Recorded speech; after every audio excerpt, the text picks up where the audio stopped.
ভারতের ইতিহাস মানে কি শুধু কিছু রাজারানীর গল্প? একদমই না। এটা এমন এক সভ্যতার কথা যা হাজার হাজার বছর ধরে টিকে আছে, সময়ের সাথে সাথে নিজেকে ভেঙেছে, আবার নতুন করে গড়ে তুলেছে। মানে এটা শুধু অতীতের কোনো গল্প নয়, বরং বৈচিত্র্য, সংঘাত আর যুগান্তকারী সব ধারণার এক জীবন্ত কাহিনী। তো চলুন আমাদের এই আলোচনায় গভীরে প্রবেশ করা যাক আর দেখি কিভাবে সেই প্রাচীন শিকড় আজকের ভারতকে তৈরি করেছে। এই কথাটা একবার ভাবুন, এর থেকে ভালোভাবে ভারতের ইতিহাসকে বোধহয় আর বলা যায় না, তাই না?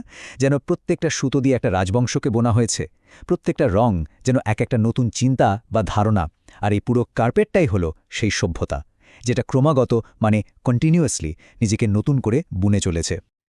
তো আমাদের এই আলোচনা শুরু হচ্ছে একদম গোড়া থেকে, মানে একেবারে শুরু থেকে। আমরা ফিরে যাব হাজার হাজার বছর পেছনে, সেই সময়ে যখন সিন্ধু নদের তীরে এক অবিশ্বাস্য সভ্যতার জন্ম হয়েছিল। আর শুধু তাই নয়, এমন সব আধ্যাত্মিক ধারণারও জন্ম হয়েছিল যা কিন্তু আজও সারা বিশ্বকে প্রভাবিত করে চলেছে। এই টাইমলাইনটা একবার দেখুন, শুধু সালগুলো নয়, এর ব্যাপ্তিটা খেয়াল করুন।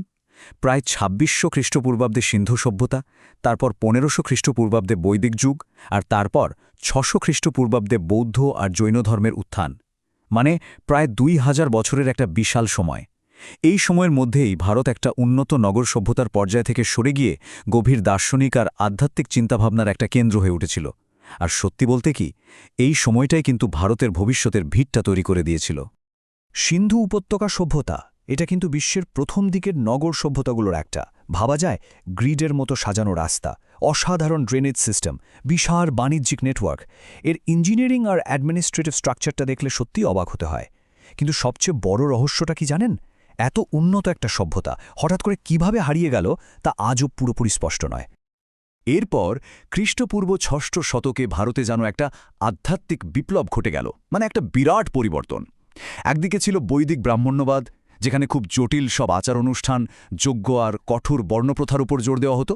আর ঠিক তার বিপরীতে উঠে এলো বৌদ্ধ ধর্ম আর জৈন ধর্ম। এরা কি বলল? এরা বলল ব্যক্তিগত মুক্তির কথা, অহিংসার কথা। আর সবচেয়ে বড় কথা, এরা জাতিভেদ প্রথা আর ওইসব জটিল আচার অনুষ্ঠানের সরাসরি বিরোধিতা করল। এটা ছিল তখনকার প্রচলিত ব্যবস্থার বিরুদ্ধে একটা অমচম চ্যালেঞ্জ। তো ছোট ছোট খণ্ড বিখণ্ড রাজ্যগুলোর সময় পেরিয়ে আমরা এবার প্রবেশ করছি এক অখণ্ড ভারতের যুগে। এমন একটা সময় যখন মৌর্য বা গুপ্তদের মতো শক্তিশালী সাম্রাজ্যগুলো শুধু ভারতের ম্যাপটাকেই এক করেনি, তারা জ্ঞান, বিজ্ঞান আর শিল্পের এমন এক স্বর্ণযুগের জন্ম দিয়েছিল যা এক কথায় অবিশ্বাস্য। আর এই একীকরণের শুরুটা হয়েছিল মৌর্য সাম্রাজ্যের হাত ধরে। চন্দ্রগুপ্ত মৌর্যই প্রথমবার প্রায় পুরো উপমহাদেশ জুড়ে একটা সেন্ট্রালাইজড বা কেন্দ্রীভূত শাসন ব্যবস্থা তৈরি করেন। বলা যেতে পারে এটা পরবর্তী সব সাম্রাজ্যের জন্য একটা মডেল বা ব্লুপ্রিন্ট তৈরি করে দিয়েছিল। কিন্তু মৌর্য সাম্রাজ্যের সবচেয়ে নাটকীয় আর আকর্ষণীয় অধ্যায়টা নিঃসন্দেহে সম্রাট অশোককে নিয়ে। ভাবুন একবার, কলিঙ্গের সেই ভয়াবহ রক্তক্ষয়ী যুদ্ধ একজন রুথলেস বিজেতাকে কতটা বদলে দিতে পারে। তিনি তলোয়ার ফেলে দিয়ে ধর্ম অর্থাৎ নৈতিক শাসনের পথ বেছে নিলেন। আর শুধু তাই নয়, সারা সাম্রাজ্য জুড়ে পাহাড়ের গায়ে আর পাথরের স্তম্ভে খোদাই করে গেলেন শান্তি আর সহনশীলতার বার্তা। সেই বার্তাগুলো কিন্তু হাজার হাজার বছর পরেও আজও প্রাসঙ্গিক। মৌর্যদের পতনের পর বেশ কিছুটা সময় রাজনৈতিক অস্থিরতা ছিল। তারপর এলো গুপ্ত যুগ, যেন এক নতুন ভোর। এই সময়টাকে ভারতের স্বর্ণযুগ বা গোল্ডেন এজ বলা হয়। আর কেন বলা হয়? কারণ তখন যে অবিশ্বাস্য ইন্টেলেকচুয়াল আর শৈল্পিক বিকাশ ঘটেছিল তা এক কথায় অতুলনীয়। কি হয়েছিল সেই সময়ে? একটু ভাবলেই বোঝা যাবে এর গুরুত্ব। গণিতে শূন্যের ধারণা আর দশমিক পদ্ধতির আবিষ্কার, এগুলো ছাড়া কি আজকের দিনের বিজ্ঞান বা টেকনোলজি ভাবা সম্ভব? একদমই না। জ্যোতির্বিজ্ঞানে আর্যভট্টের যুগান্তকারী সব আবিষ্কার, সাহিত্যে কালিদাসের মতো কালজয়ী নাটক, আর শিল্পে অজন্তা ইলোরার সেই অসাধারণ গুহা মন্দির। গুপ্তযুগ যে কতটা এগিয়ে ছিল এগুলোই তার সেরা প্রমাণ। সব কিছুতে ছিল এক অবিশ্বাস্য ক্রিয়েটিভিটির ছাপ। আচ্ছা, গুপ্তদের পর এবার আমরা চলে আসছি মুঘল যুগে। এই সাম্রাজ্যটা কিন্তু শুধু তলোয়ারের জোরে তৈরি হয়নি, এর আসল শক্তি ছিল শিল্প আর সংস্কৃতির এক অসাধারণ মিশ্রণ। মানে ভারতীয় ঐতিহ্যের সঙ্গে পারস্যের শিল্পকলার একটা ফিউশন ঘটেছিল। আর তার ফলেই তৈরি হয়েছিল তাজমহলের মতো স্থাপত্য, যা আজও গোটা বিশ্বের কাছে এক বিস্ময়। কিন্তু এত বড় সাম্রাজ্যেরও পতন হয়? সম্রাট আকবর যে একটা ইনক্লুসিভ বা সবাইকে নিয়ে চলার নীতি নিয়েছিলেন, আওরঙ্গজেবের সময় এসে ঠিক তার উল্টোটা ঘটল। তার কঠোর ধর্মীয় নীতিগুলো সাম্রাজ্যের ভিতকেই কিন্তু দুর্বল করে দেয়। আর এর থেকেই আঞ্চলিক প্রতিরোধগুলো মাথাচাড়া দিয়ে ওঠে। মানে এটা পরিষ্কার দেখিয়ে দেয় যে একটা সাম্রাজ্যকে টিকিয়ে রাখার জন্য সহনশীলতা ঠিক কতটা জরুরি।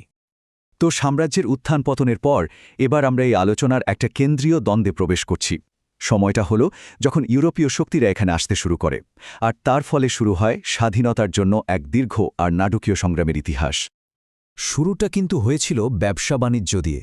ব্রিটিশ ইস্ট ইন্ডিয়া কোম্পানি এসেছিল মশলার খোঁজে, কিন্তু তারা শুধু মশলা নয়, নিজেদের ভাগ্যও খুঁজে পেয়েছিল।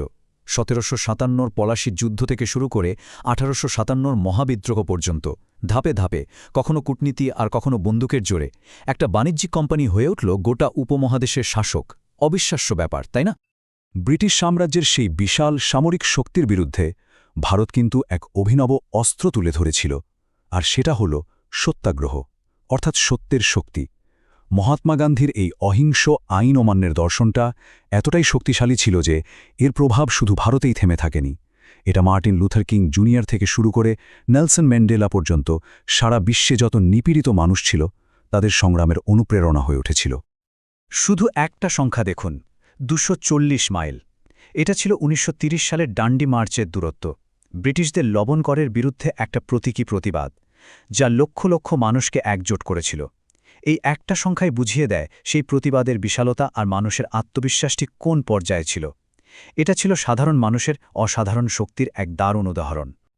কিন্তু স্বাধীনতা এমনি এমনি আসেনি, এর জন্য এক অসম্ভব মূল্য চোকাতে হয়েছিল। এই সংখ্যাটা দেখুন, প্রায় 15 মিলিয়ন, অর্থাৎ 1.5 কোটি। 1947 সালের দেশভাগের সময় আনুমানিক এত মানুষই ভিটেমাটি ছাড়া হয়েছিলেন। এটা মানব ইতিহাসের অন্যতম বড় গণ অভিবাসন। এই সংখ্যাটা শুনলেই দেশভাগের সেই ভয়াবহতা আর ট্র্যাজেডিটা বোঝা যায়, যা আধুনিক ভারত আর পাকিস্তানের জন্ম দিয়েছিল। স্বাধীনতা তো পাওয়া গেল, কিন্তু তারপর শুরু হলো আসল চ্যালেঞ্জটা, একটা আধুনিক জাতি তৈরি করা। তো এবার আমরা দেখব কিভাবে এই নতুন রাষ্ট্র তার হাজারো ভাষা, ধর্ম আর সংস্কৃতিকে একটা সুতোয় বাঁধার চেষ্টা করেছে। আর এই পথে কি কি সাফল্য এসেছে বা কি কি বাধার মুখে পড়তে হয়েছে। তখনকার নেতাদের সামনে সবচেয়ে বড় প্রশ্নটাই ছিল এটা, একটা দেশ কিভাবে তার প্রাচীন অতীতকে সঙ্গে নিয়ে একটা আধুনিক ভবিষ্যতের দিকে এগোতে পারে। এত ভাষা, এত ধর্ম, এত সংস্কৃতির বৈচিত্র্য, এই সব কিছুকে নিয়ে একটা ঐক্যবদ্ধ রাষ্ট্র তৈরি করাটা কিন্তু মোটেই সহজ কাজ ছিল না। স্বাধীন ভারত কয়েকটা খুব শক্তিশালী স্তম্ভের উপর দাঁড়িয়েছিল।